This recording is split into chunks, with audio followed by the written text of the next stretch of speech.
Hello, Oscar. Grandpa here, and of course, Moosey. Oh, how are you, Moosey? Yeah, I'm good. I'm good. Yeah, you've been good, haven't you? Yep.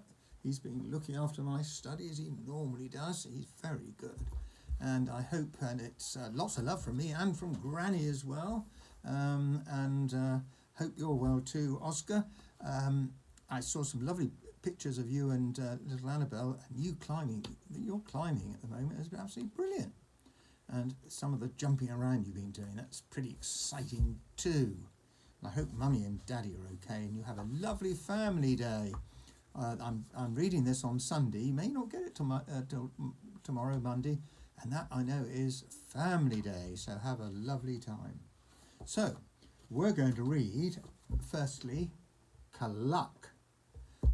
You can guess that, can't you, Oscar? A sort of hen from Timbuktu. Cluck was a sort of hen, a not very clever hen, a Timbuktu hen. She lived in Nest Cottage in Timbuktu. There we go, there's Nest Cottage. Pretty good. Nice looking place. Hens, as you know, are not particularly clever, and Cluck was probably less clever than any hen you've ever met. Ah, look what she's doing. She's reading. Cluck is reading the book, but it's upside down. I can see Woof there. Oh dear. One fine morning she was sitting in her kitchen in Nest Cottage having breakfast. Cornflake sandwiches. When there was a knock at the door. Look, I don't know about having cornflake sandwiches. So there was a knock at the door. That, thought Cluck, sounds like a knock at the door. So she went to the door and opened it. The oven door. Silly. Whoops, said Cluck. Whoops. She's thinking, oh, I'm a bit silly. I've opened the oven door instead of the proper door. And she went to the window and opened that. As we said earlier, Cluck was not the cleverest hen in the whole world. Oh dear. It was the Timbuktu postman. Good morning, cried Cluck through the window. 2 pints, please. I'm not the milkman, you silly hen, said the postman. I'm the postman, and I have a letter for you. Whoa, pink postman. I don't think I've seen one of those before. Ooh, said Cluck, for she didn't often get letters. Ooh, I wonder who it's from. Well, said the postman, there's only one way to find out. So the postman's passing it through the window. Silly Cluck. And what, asked Cluck through the window, might that be? Why, open it, of course, laughed the postman. Oh, yes, said Cluck, I hadn't thought of that. Thank you, postman. The postman shook his head and went on his way. Oh dear, what happens next? Cluck took the letter and sat down at the kitchen table. Now, she thought, how exactly does one go about opening a letter? She propped the letter against the teapot and sat there looking at it. She couldn't think how to open it. Wow, you know how to open letters, don't you, Oscar? I'm sure you do. If, she thought, I was opening a door, I'd turn the handle. She picked up the letter and examined it very carefully. No handle, she said. If, she thought, I was opening a window, I'd push it. So she picked up the letter and pushed it across the table. Dear, silly Cluck. She thought, what works with windows does not necessarily work with letters. She sat looking at the letter and thinking. She had another cornflake sandwich to help her think. There she is, just sitting there. She doesn't know how to open a letter. Life is a problem, she sighed as she picked up the cornflake sandwich and took a bite. Holding the letter, I see. She sputtered. You see, she was thinking so hard she picked up the letter as well as the sandwich, and instead of taking a bite out of the sandwich, she had taken a bite out of the letter. And by taking a bite out of the letter instead of the sandwich, she'd actually opened it. Remarkable, said Cluck. So what do you think was in the letter? Inside the envelope, with a bite out of it, was a long letter from Oink. Oink was a sort of pig, who was a sort of friend of Cluck's. Well, we've met Oink, haven't we, Oscar? A friend of Cluck's. How nice. He's off to post the letter. Cluck sat in her favourite armchair. She looked at Oink's long letter. And what happened next, do you think? I wish I could read, said Cluck. Oh, she can't read the letter at all. Oh, poor Cluck. Poor Cluck. What about a story about Meow now? That sounds good, doesn't it, Oscar? A sort of cat from Timbuktu. Meow was a sort of cat, a Timbuktu cat. He lived in Marmalade Cottage in Timbuktu. That's a nice little cottage. He woke up one morning. What a nice day, he cried, leaping out of bed. How shall I spend it? Wow. What do you think Meow's going to do? I know, he thought, I'll go fishing. Meow had never been fishing before, and because he didn't know anything about it, he went out and bought himself a book all about it. And off he set down to the river. He sat himself down under a tree and opened the book. Fishing, said the book, is easy. First, said the book, find a river. Meow looked up. One river, he said. There he is, look, sitting next to the river, reading the instructions. Next, said the book, find a piece of string. Meow put the book down, ran home to Marmalade Cottage, and came back with a piece of string. Well done, said the book. There he is, racing home to get the piece of string. Next, said the book, find a rod and tie the string to it. Meow looked up. Find a road, he said. Not a road, went on the book.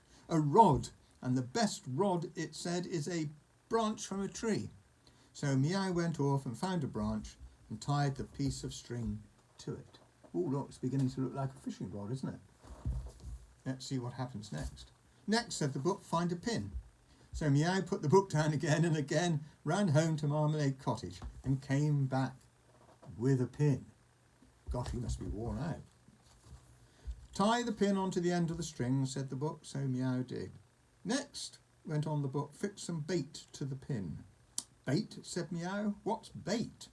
Bait, went on the book, is something fish like to eat. So he's got his rod there, you see, with the hook on the end. Meow thought, I wonder what fish like to eat, he thought. The tree he was sitting under was an apple tree. That should do, he thought, and fixed an apple to the pin. Now, said the book, you're ready to start fishing. Good, said Meow. Look, he's got an apple on the end. You can't fish with an apple, can you, Oscar? Cast the line into the river, went on the book. Cast, said Meow. What's cast? Cast, said the book, means throw. There's Meow, still reading the book, trying to follow all the instructions. Meow smiled and threw his fishing line into the river. Silly Meow. He threw the whole rod and line into the river. Not just the line, the rod, the bait, everything. Silly cat. Oh dear. And now, continued the book, sit there until you catch something. Meow sat there all morning and all afternoon. No, he hasn't got a fishing rod because he's thrown it in the river. Silly Meow. And sat there all night. Fish is not what I would call a lot of fun, he thought. There he is, fishing at night, thinking he's fishing. In the morning, a fish poked his head out of the water. What are you doing? Asked the fish. I'm trying, explained Meow, to catch you. See, look, there's the fish. Well, what does the fish say next? The fish chuckled. There's only one thing you're going to catch if you sit around on riverbanks all night, he said. I know what that is. What's that? Asked Meow. The only thing you're going to catch, repeated the fish, is a coal. A tissue, sneezed Meow. Told you so, said the fish. That's a great story, and I hope you're feeling better. Oscar, and your nasty thing you had the other day is all finally gone. You're feeling really better. So the last story for today is Neigh. Neigh. What do you think Neigh is then?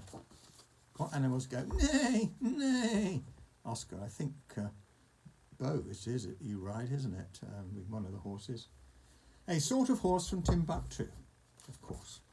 Neigh was a sort of horse, a Timbuktu horse. He lived in a field in Timbuktu.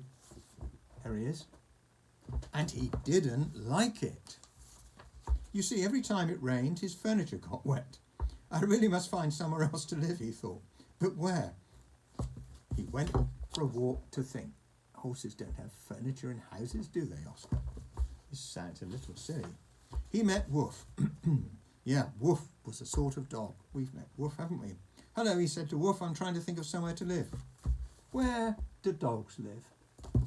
Well, where do dogs live? We know that. In dog kennels, said Woof. What a good idea, said Neigh. And went back to his field and built himself a horse kennel. A horse kennel, look. It was very uncomfortable. Look, his feet were going right out the back. I don't like living in a kennel, thought Neigh, and went for another walk to think where to live. He met a worm. Hello, he said to the worm. I'm trying to think of somewhere to live. Where do worms live? Eh?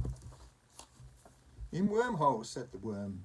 What a good idea, said Neigh. I don't think it's a good idea, do you, Oscar? And went back to his field and dug himself a horse hole. Silly Neigh. Look, it was very uncomfortable. He dug himself a hole in the ground. I don't like living in a hole, thought Neigh, and went for another walk to think where to live. Where do you think he can live, Oscar? He met Quack. Quack was a sort of duck. Hello, he said to Quack. Hello, said Quack. I'm trying to think of somewhere to live, said Neigh. Oh, said Quack. I think we've met Quack before, haven't we? Where do ducks live? Asked Neigh. On a duck pond, said Quack. What a good idea. What a good idea, said Neigh, and went back to his field and made himself a horse pond.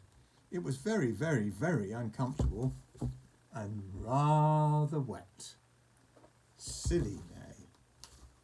I don't like living in a pond, thought Neigh. That evening, as he sat in his armchair in the middle of his field, Neigh felt very miserable. I don't like living in a field, he thought, but I like living in a kennel even less than a field, and a hole even less than a kennel, and a pond even less than a hole. Oh dear. And he went to bed in his armchair in the middle of the field. So, what a funny story. The following day, Neigh went for yet another walk to try to think, yet again where to live. There must be somewhere better than a field, he thought. There he is walking, look, walking, walking, walking, walking. Do you know something?